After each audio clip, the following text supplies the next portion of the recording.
Hello, and welcome back to Laura's Plans. So this is part 2 of my August setup series, and this little lovely that's sitting in front of me is the companion that I am going to be using in conjunction with my A5 Stalogy Bullet Journal. In my previous video, I discussed how during the month of July, I realized I really wanted to extract work and some of the more scheduling oriented elements out of my Stalogy, because I do tend to use it as a personal productivity tool as well as a memory keeper and a bit of a journal. And so some of those more structured elements I thought might work perfectly within a digital system. Throughout the year, I've kind of been floundering as to where to put those elements and how to make it really work. I have a Hobonichi Cousin of X system that I could put it in. I utilized A5 rings. I utilized personal rings. I've kind of flip back and forth on exactly how to do this. And it really made me laugh when I thought about it, because my work is 100% digital. I telecommute, I work in a digital environment, and so for me to kind of overlook that just made me laugh. But, you know, who's to say? About a month ago, I really started to look at what digital planner options there were. I'd say it started in late May, early June, kind of kept looking and playing with different ideas. And I looked at several different planner options. And finally, as August started to come to a close, I went ahead and purchased the Passion Planner digital version. And luckily for me, they did have a 6-month version of their digital planner that started in August and ends in December. So I wouldn't have a bunch of blank digital pages that I had to deal with. So if this is something that interests you, stick around, and if not, I totally understand. But let's go ahead and get started. All right, so let's go ahead and get started. The Digital Passion Planner is basically a digital replica of the paper-bound Passion Planner, with the exception that instead of flipping pages, you're going to be utilizing different hyperlinks that are set up around the page. Down the right-hand column side, you will see August, September, October, November, and December. These are hyperlink tabs that will take you to the monthly view of each month that's set up in this planner. Once you reach the monthly view, you can navigate to weekly views by tapping on the day you're looking for or by the week number.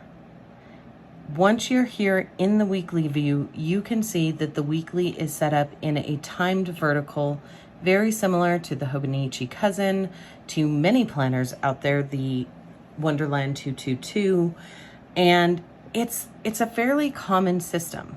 What I will say that I like about the setup of the Passion Planner is that, much like the Hobonichi and the Wonderland, it does start early in the morning. In this case, it starts at 6 a.m. and it runs to 10:30 p.m.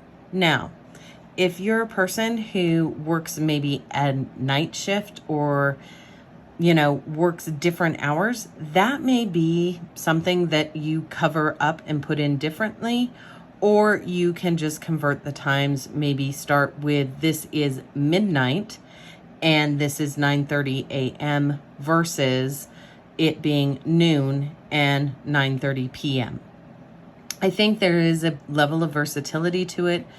If you've watched my channel at all, you will know I am a huge fan of the daily time bar, because I have a lot of things that I have to keep track of as far as time allotments for different projects. Being able to come in and time block on this system is going to be very, very beneficial for me. And what's really nice is I generally will have this open while I'm sitting here working right alongside my Stalogy. And so I don't see there being a problem having my timed work being logged here while also looking at my personal elements in my Stalogy. The week is set up with a monthly calendar, which at any point you can tap on and go to another week, or you can just utilize the tabs that are right up on top, and you can see that each week of the month of August is available for you, as well as the first week of the next month, the first full week. So how I intend to use this? Well, it's going to be kind of a mix. I said that I extracted work 100% from my Stalogy, and I did. But I'm also realistic enough to know that work and home is going to bleed over a little bit on this digital calendaring system, and I'm okay with that. The way that this planner is set up, it also allows me the ability to do some of the things that drove me nuts in July in my Stalogy here within the digital system. Not only do you have the weekly and the monthly setup, you also have what are down on the bottom, I like to call them like journaling sections. There is a blank section that when you tap on the hyperlink takes you to number 1, which is a blank page. For me, this is beautiful because I oftentimes need to create storyboards, and by having these blank pages, I can create these storyboards digitally and then export them as PDF in order to send them to my supervisor to approve before I send them to the art department. Another nice thing about this tool is I'm able to, I made a mistake right there. Well, that's okay. I can just undo everything I did, or I can use the eraser tool. But I can start over, and as you can see, I'm not really all that worried about being perfect, because as I draw into the iPad, this will auto-correct my lines to make sure they're straight. Once I create one box, I can lasso it, copy it, and paste it onto the other page. Then I can go ahead and take both of those and copy them down and build my storyboards as I need them right here on the page. Like I said, this is really nice because it also allows me to then take those, export these pages, and send them to others so that they can approve or give me review or ideas on how I could make this story better. Not only do I have the blank section, but I also have the dot grid section. So just like any other notebook that's set up with a dot grid, I do have a dot grid section here. And I already know my intention for this dot grid section is to go ahead and make one section of it my August meeting notes.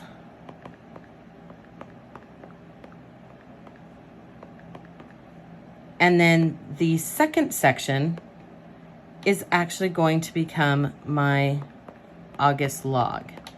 Now, if you noticed, I went ahead and entered this in utilizing the type tool, and I made a mistake. Well, okay. I can tap on it, it gives me a suggestion, and it easily fixes it. And there we go. We have my August meeting notes section now is ready to go, and I can utilize the pen tool to navigate to that fairly easily.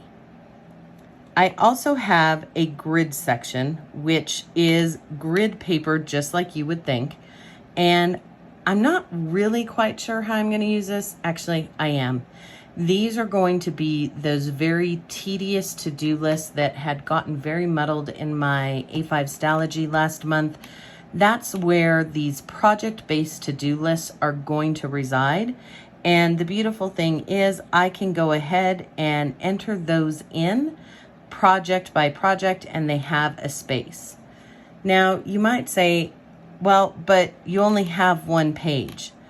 It's a beautiful thing because you can duplicate any page that you need and make as many copies as you want and make sure that they end up together. So let's go ahead and do that.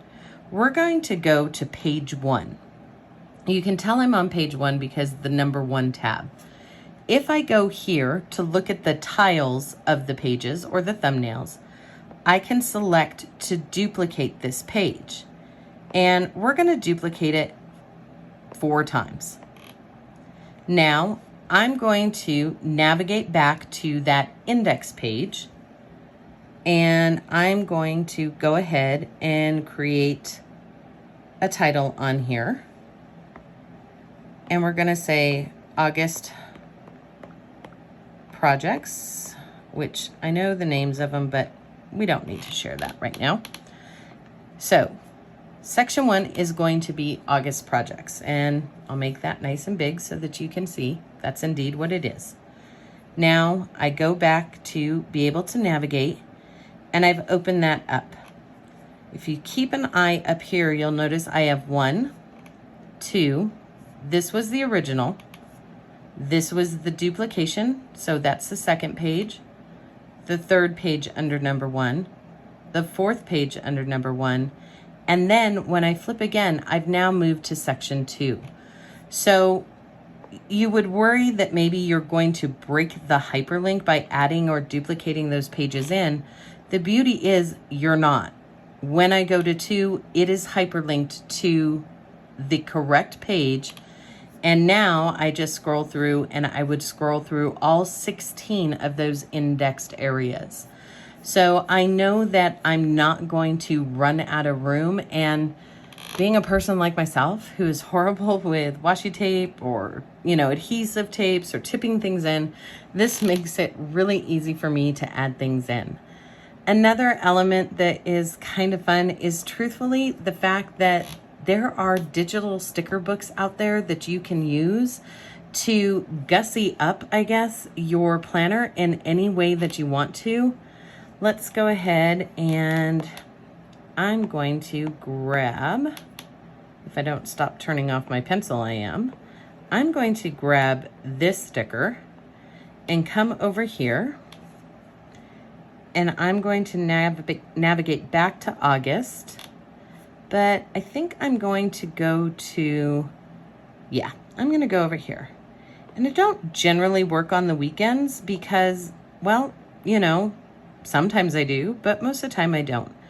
I want to go ahead and take a look at this image because it's too big, and I can edit it at any point in time, make it as large as I want or as small. And now you can see I took that very basic sticker, added it into the page. I'm able to manipulate it and make it as large as I want. I can move it around and I can add it in. And I still feel like I have the same sort of vibe that I have with a paper planner and being able to fluff it up a bit, but instead I'm doing it digitally. One of the really cool things about the Passion Planner is that they do give you sticker book pages. So you can go ahead and set your areas and pull stickers over that you definitely want to use in any given month, and you can put them here. You can also take stickers off. Let's say you're getting tired of using this sticker or that sticker, you're able to take it off. One of the things I did was I took the color coding dots from the sticker book I was using so that I could create custom colors within the planner itself. So when we go back to looking at August, you can see the different colors that I'm using all throughout this are also matching the colors of the sticker book. And you have highlighter tools that you can use a bunch of different colors in, and you can make your own custom colors. You also have different types of pens you can use. There's one that mimics a fountain pen, a ball pen, and a brush pen. And you can set the different points or pen thickness. I like a 0.3 millimeter. That's what I write with physically in my own books, and that's what I write with on this planner itself. Now, I've kept everything kind of in a traditional view. When you go to the landscape view, things get a little bigger, and you can zoom into any given page that you need to. My iPad is not the biggest iPad. I actually have a iPad Pro on my wish list for Christmas, which would be a much bigger iPad.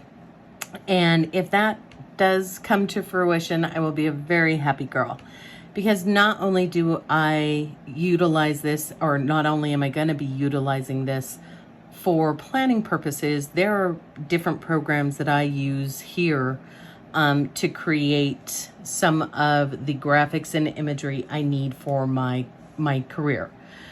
So that's it. That's a basic overview. This next 2 weeks is kind of different because I am on vacation through the 11th of August, since we're moving my son off to college. I took a nice long 2-week vacation so that I could prepare him and myself for this big move. And so there's a little more home and family going on in here than there normally would be. I will come back and do a flip through of what it ended up looking like at the end of the 2 weeks. I won't be posting a video next week because I will be on a road trip. But I will come back and do a flip through of how things went and let you know what I think. Who knows, maybe at that time I'm ready to throw it out the window and go back to good old paper and pen planner, which, you know, I have plenty of options sitting on my shelf to choose from. Or maybe I have just kind of fallen in love and can make it a few more weeks, and I'm taking it 1 week at a time. I'm not committing to anything. I'm going to try it, and if it works, I will keep trying it. And if it doesn't, I'm going to honestly let you know. But out of all of the planners that I looked at, out of all of the things that I kind of played with, I even played with making my own planner, to be perfectly honest with you. And the Passion Planner just worked. So for now, this is what I will be using, and we'll see how it goes. Hopefully, the month of August turns out to be a highly productive month, and I find that this system works for me. If you have any questions, or if you would like to have me do something specifically in this planner for you to see, please let me know. Otherwise, I hope you have a wonderful week. Thank you so much for staying with me this long and listening, and I will see you next time.